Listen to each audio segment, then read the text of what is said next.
All right, old school NBA fans, self-researched NBA facts. Got another video for you. As always, thanks to anybody who watches my videos, subscribes to my channel. I really appreciate it. I just want to say thank you to all the subscribers. Looks like I'm getting ready to hit 5,000. In fact, if I don't hit 5,000 by the time this video drops, I'm going to look kind of dumb. But I think I'm at 49.94 right now. So I just want to thank all you guys. It's been great. I've been almost a year and a half that this channel started. I never had the intention of it getting very big, and it's still not really that big. And I'm totally cool with that. I don't care about the money. As long as it just provides operating costs, that's about it. But it was really just about the knowledge, the research, and then just sharing it. And once I started getting feedback about how much people like this, that's why I just kept going with it. I said, man, I learn something new every day, and it's awesome. And today is no different. This is one of my favorite finds I've ever found out. In this video, I'm showing you 7 teams ever in the history of the NBA that won the championship but got beat in the first round the following season. Now, sure, there's going to be some factors in here, and I even have an asterisk on one of these, but there's only been 7. I find that incredible. Only 7 out of 77 champions, I believe it is. So we'll start with the 1981 Lakers. Now, I heard Reggie Miller say this last season after the Lakers got beat by Minnesota in a clip that, wow, all these years, the Lakers never got beat in the first round as a 3 seed or better. Well, I got the proof right here that you're wrong about that, Reggie Miller. In fact, the Lakers did get beat in the first round as a 3 seed or better in 1981 by these guys. With time running out, Jamal Wilkes inbounds the ball to the $25 million Magic Man, Irvin Johnson. He'd almost single-handedly defeated Philadelphia with a 42-point performance in last year's final to bring Los Angeles the crown. But Johnson's off-balance shot is short. Moses Malone rebounds, and the Rockets can feel an upset. This is one game Johnson just might not be able to pull out of his bag of magic tricks. The Lakers get the ball back for one last-ditch attempt at salvaging their title. Kareem makes a court-length pass to Wilkes, but his desperation shot falls short, and the surprising Houston Rockets can jump for joy.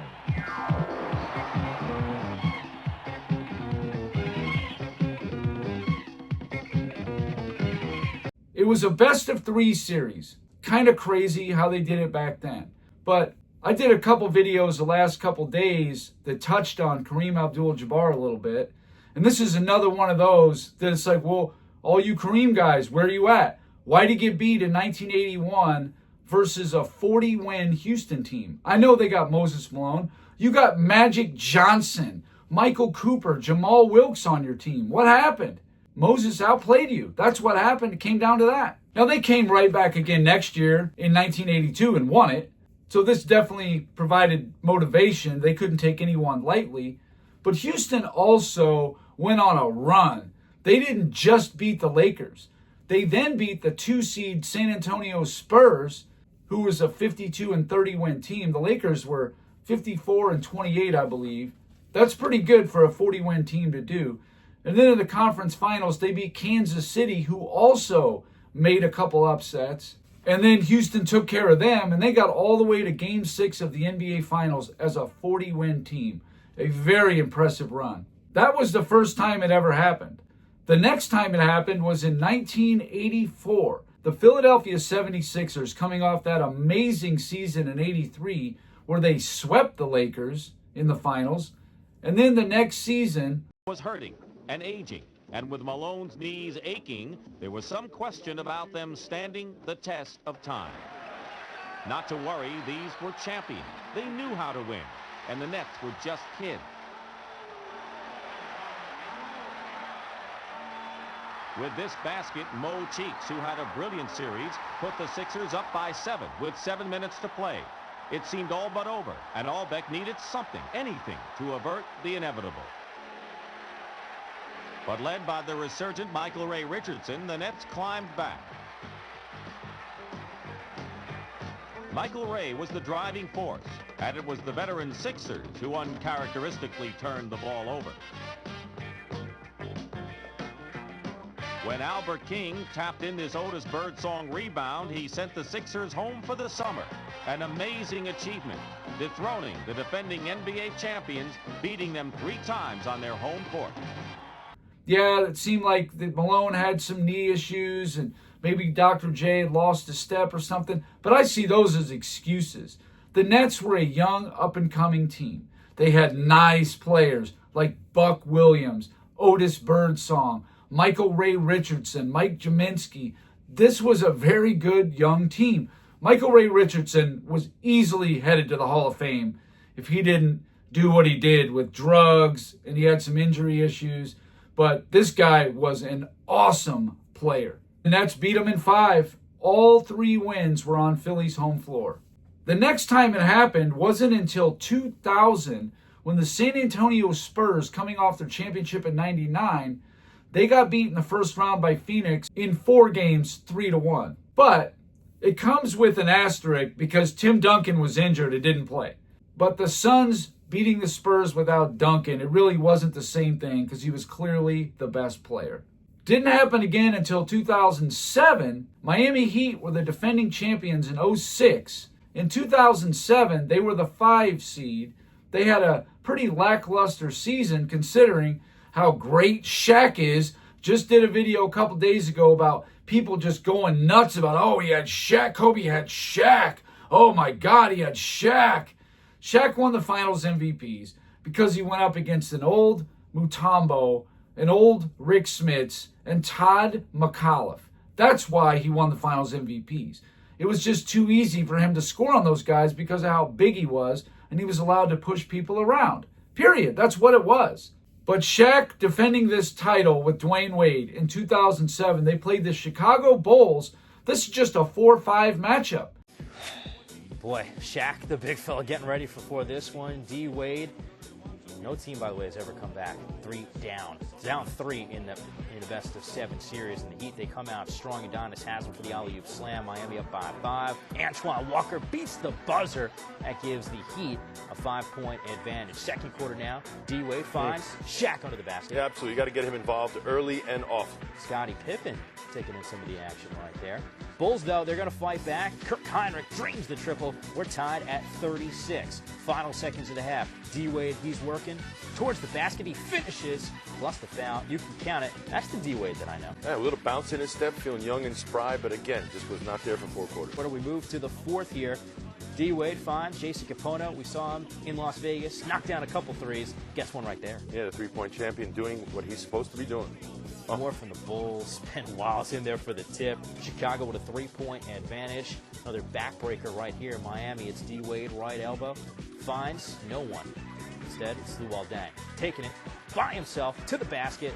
That's all she wrote in this one. Chicago, they sweep the series over the defending NBA champions. Sent home packing and swept. Not a good look for old Shaq.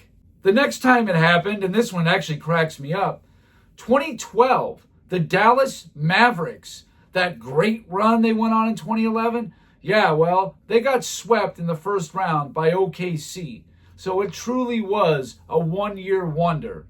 OKC swept them. What do you want from me? And did you know that after the 2011 finals, Dirk Nowitzki never won a playoff series for the rest of his career? That's a fact. Look it up. The next time it happened, just a few years later, in 2015, the San Antonio Spurs, again coming off a championship season, get beat in the first round by the LA Clippers in 7 games. Obviously, the Spurs were really showing their age in that season. Duncan and Ginobili specifically. Kawhi Leonard was definitely growing up as a player. And Tony Parker was still pretty high level. Maybe just outside his prime, but very high level still. But you could see the magic was gone. Now, I know in the next year, in 2016, they won 67 games.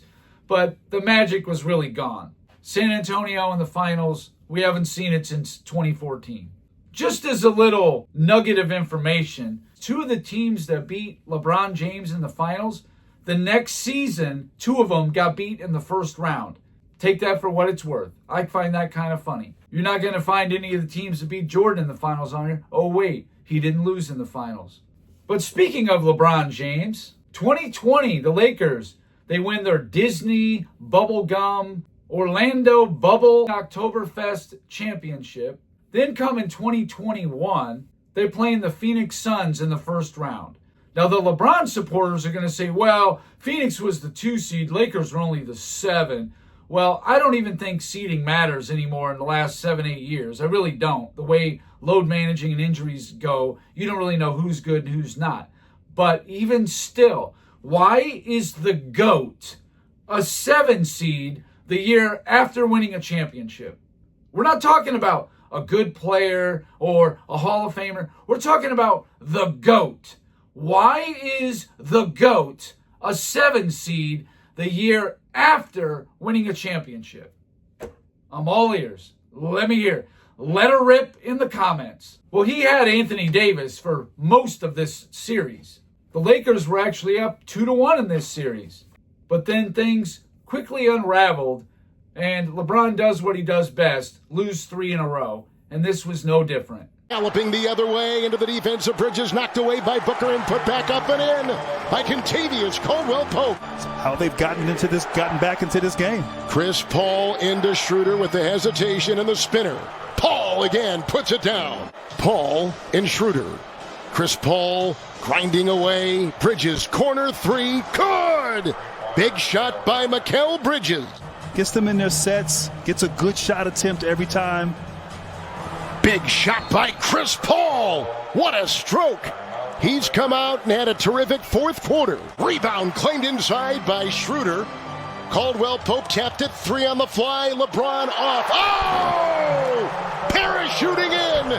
Talen Horton-Tucker. He and Matthews. Crowder, 3. Good! Big time 3 by Jay Crowder. And here comes Chris Paul. And the Phoenix Suns will give it to Booker with a drive and a season high 47. And the Phoenix Suns have gone on the road after missing the playoffs for 11 consecutive years. So there you go. Blown out on your home court in Game 6. LeBron is the proud owner of being the last champion to get beat in the first round the next year. Now, this little graphic here is one of my favorite pieces of information I've ever uncovered.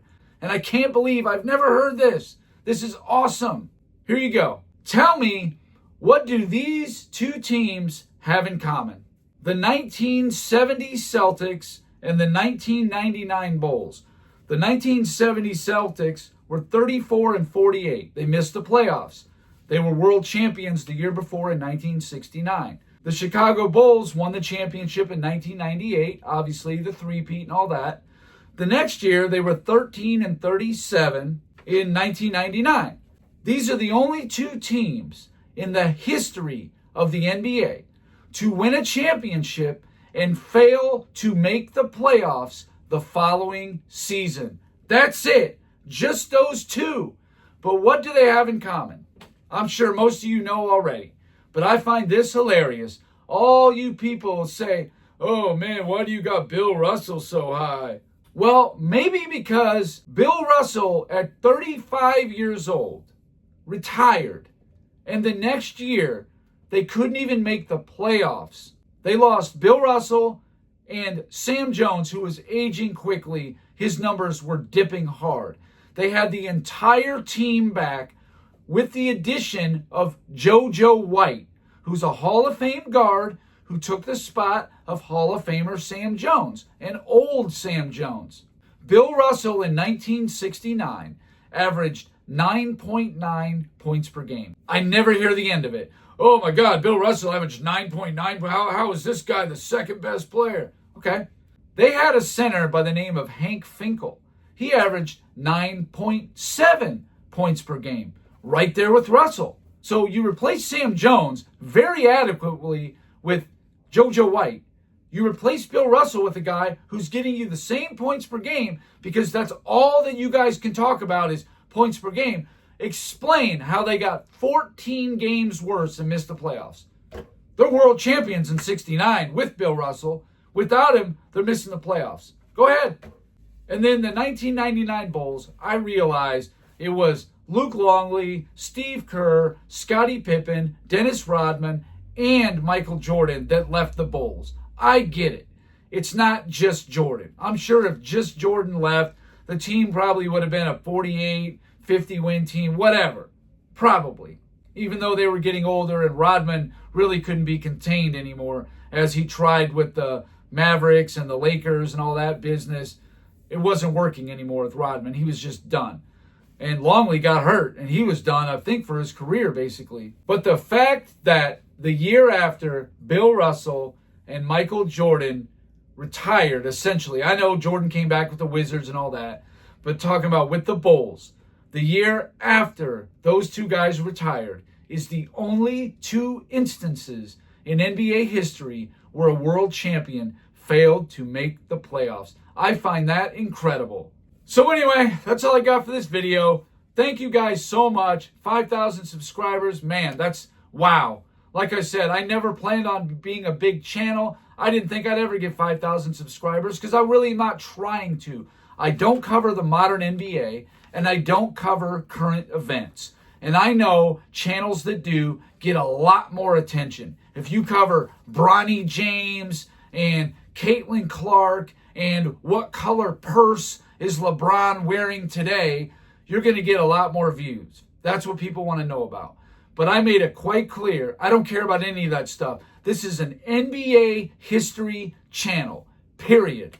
I might brush up against the modern NBA in some things, but for the most part, if you're wanting to know, do I think the 2026 Oklahoma City Thunder are going to repeat as champions? You came to the wrong place, man. I don't care. I don't know, and I don't care. The way it's been going, they probably won't. But again, to those of you who have subscribed, a lot of you guys have been with me a long time. I really appreciate you guys so much. Thank you. If you liked the video, please hit the like button. If you wouldn't mind sharing it, that would be great. If you haven't subscribed already, please do. I give daily content. And that's it. Until next time.